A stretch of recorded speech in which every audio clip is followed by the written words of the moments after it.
Hola amigos, bienvenidos. Vamos a visitar hoy El juramento de los Horacios, una pintura de Jacques-Louis David, un pintor neoclásico francés que se caracteriza por sus experimentaciones formales en una pintura realmente fantástica. El juramento de los Horacios es un cuadro pintado en 1785, en un periodo especialmente importante de la historia de Francia. Vamos a hacer un recorrido analizando tanto sus aspectos formales como de contenido. Es un cuadro histórico, y eso quiere decir que relata algún tipo de periodo histórico legendario, y el significado de todo este relato es muy importante. Es un manifiesto del neoclasicismo en pintura, realmente es el primer gran cuadro pintado en ese estilo, un encargo del rey Luis XVI que quería fomentar los valores de amor a la patria entre los franceses.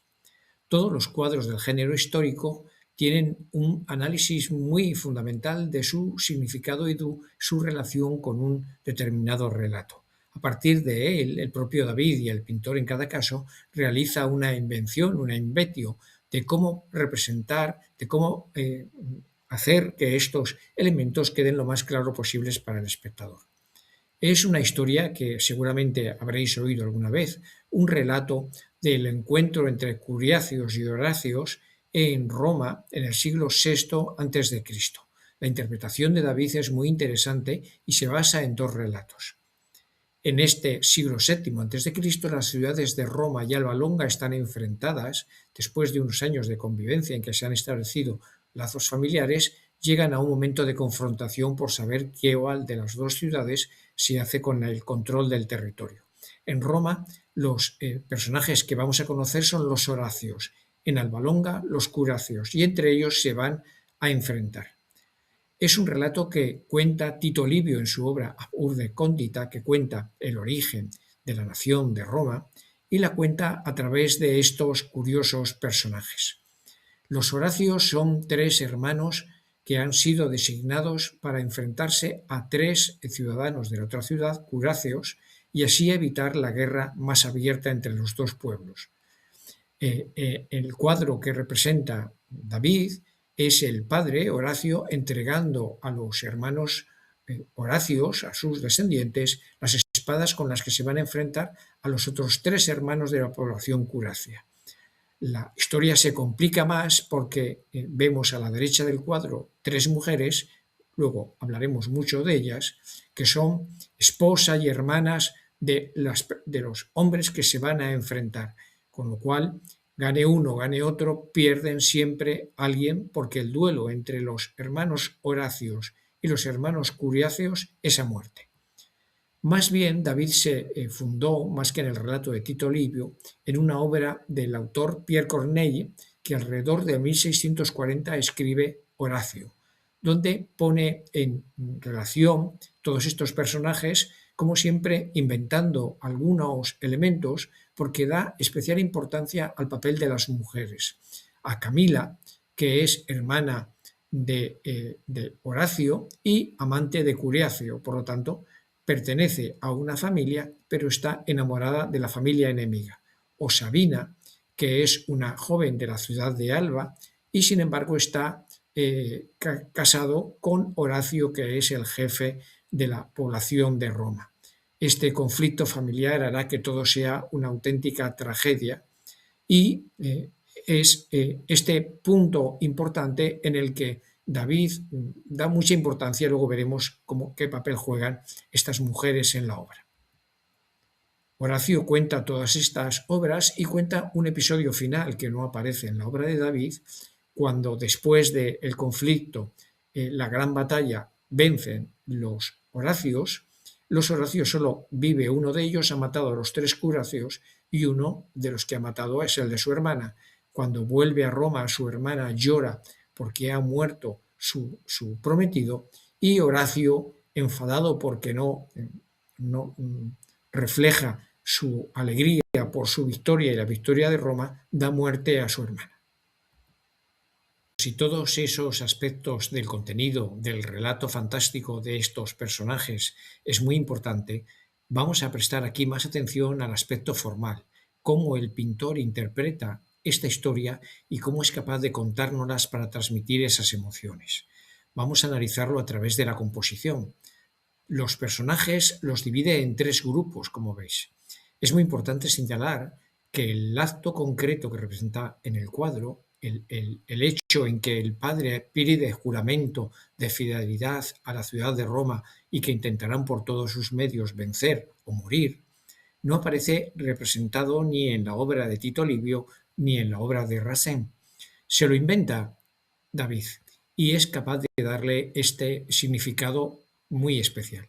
Fijaros que el padre con tres espadas se las ofrece a sus tres hijos, que las reciben con honor, juran en este momento morir o vencer por Roma, y realmente es un momento emocionante que nos transmite ese ejemplo de virtud que es el que David pretende transmitir a los ciudadanos franceses a través de esta historia ejemplarizante.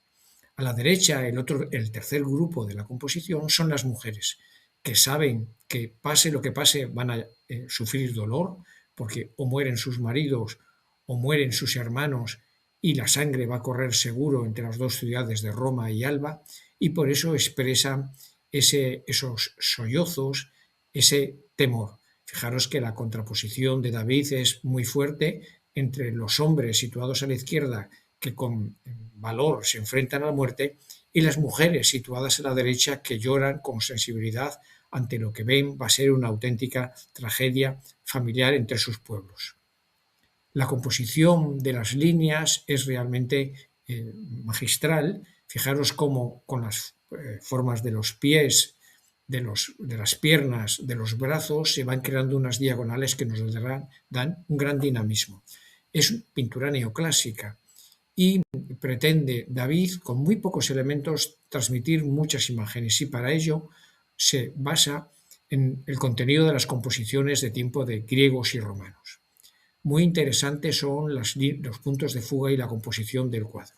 Fijaros que hay distintos elementos, la imposta, las líneas del suelo, que todos fugan en un punto especial, que es una de las espadas que está manteniendo el padre Horacio en las tres espadas que va a entregar a sus hijos.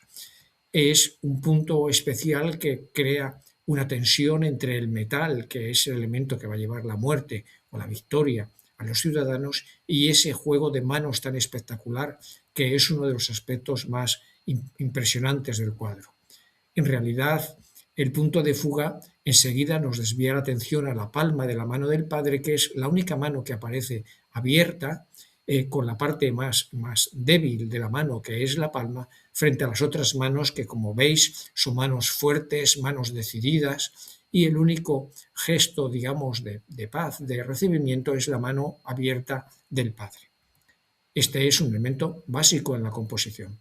Se crea una composición lineal en las tres historias de tal manera que leemos de izquierda a derecha el distinto significado de los personajes y es algo que David ha aprendido en su estancia en Roma.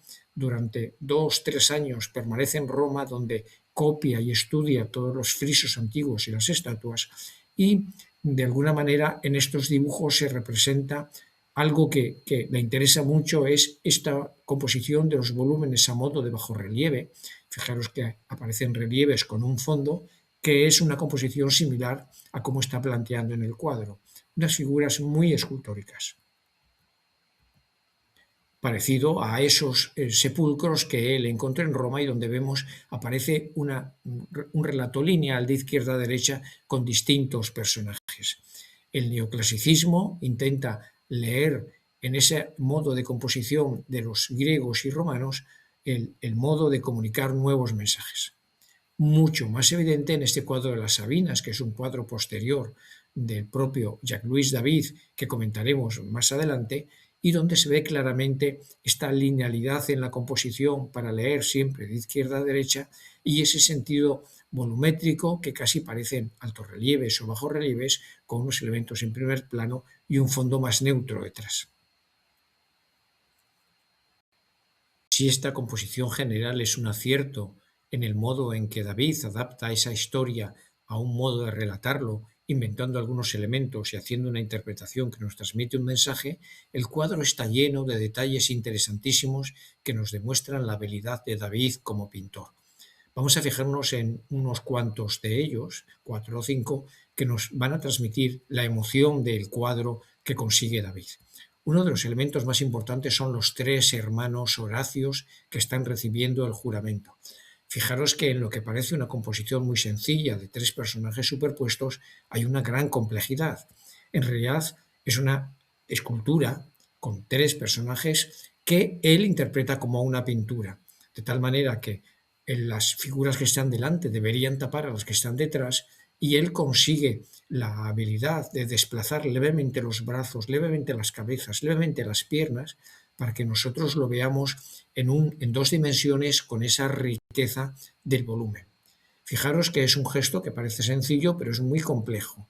El primer personaje, que es Horacio, el que al final vencerá, está alargando la mano derecha para coger la espada y con su mano izquierda sujeta una lanza.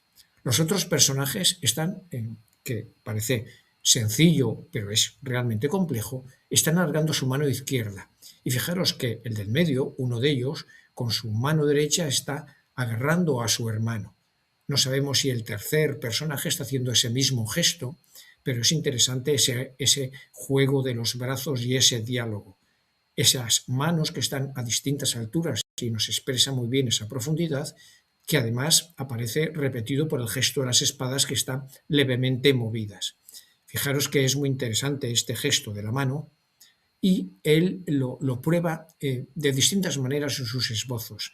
Afortunadamente conocemos muchos estudios para este cuadro y fijaros que en estos tres que estamos viendo, esa posición de los tres hermanos, que está claro que son tres y está claro que se sitúan así con respecto al padre, actúan de una manera completamente distinta.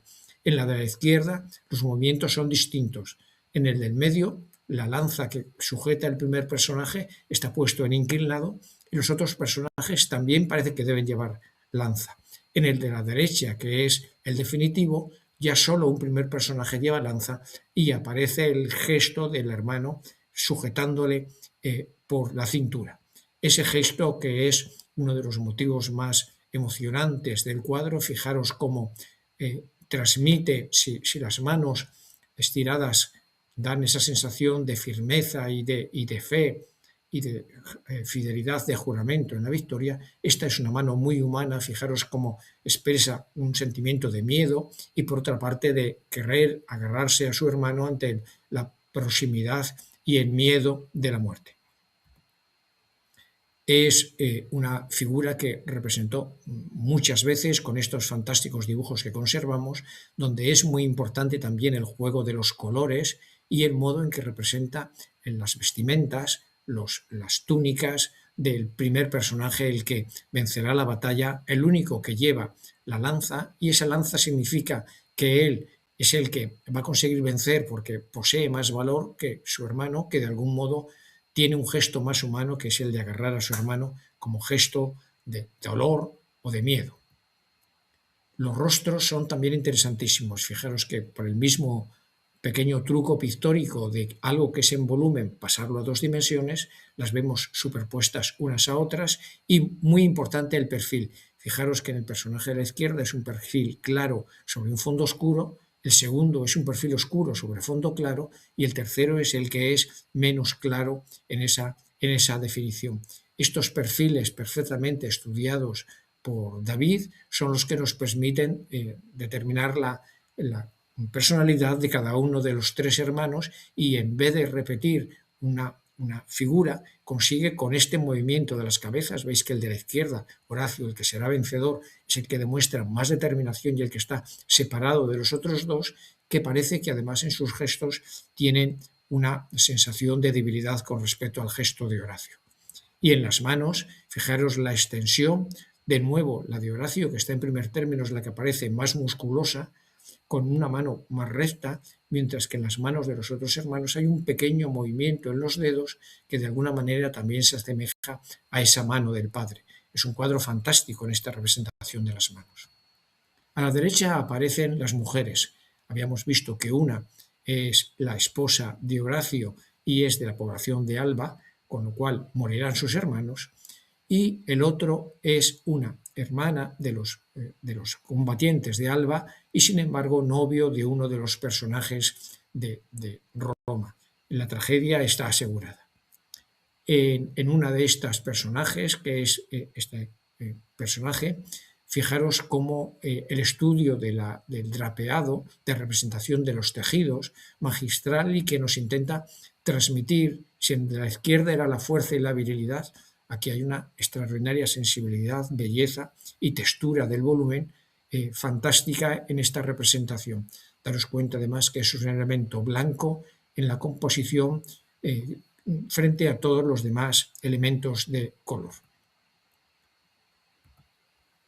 Este juego de los drapeados, de las texturas, lo vuelve a repetir en ese cuadro de las Sabinas que hemos visto y que en otro vídeo comentaremos más adelante, donde frente a los cuerpos desnudos de los héroes, a la izquierda Tito Tacio, a la derecha Rómulo, ella aparece con esa vestidura blanca y con esos drapeados fantásticos que nos transmiten la emoción y que nos recuerdan las esculturas griegas y romanas que David ha tenido ocasión de ver y dibujar en Roma y que nos la transmite en su obra. Un drapeado fantástico. Espero que esta breve presentación os haya resultado interesante. Hasta la próxima, amigos.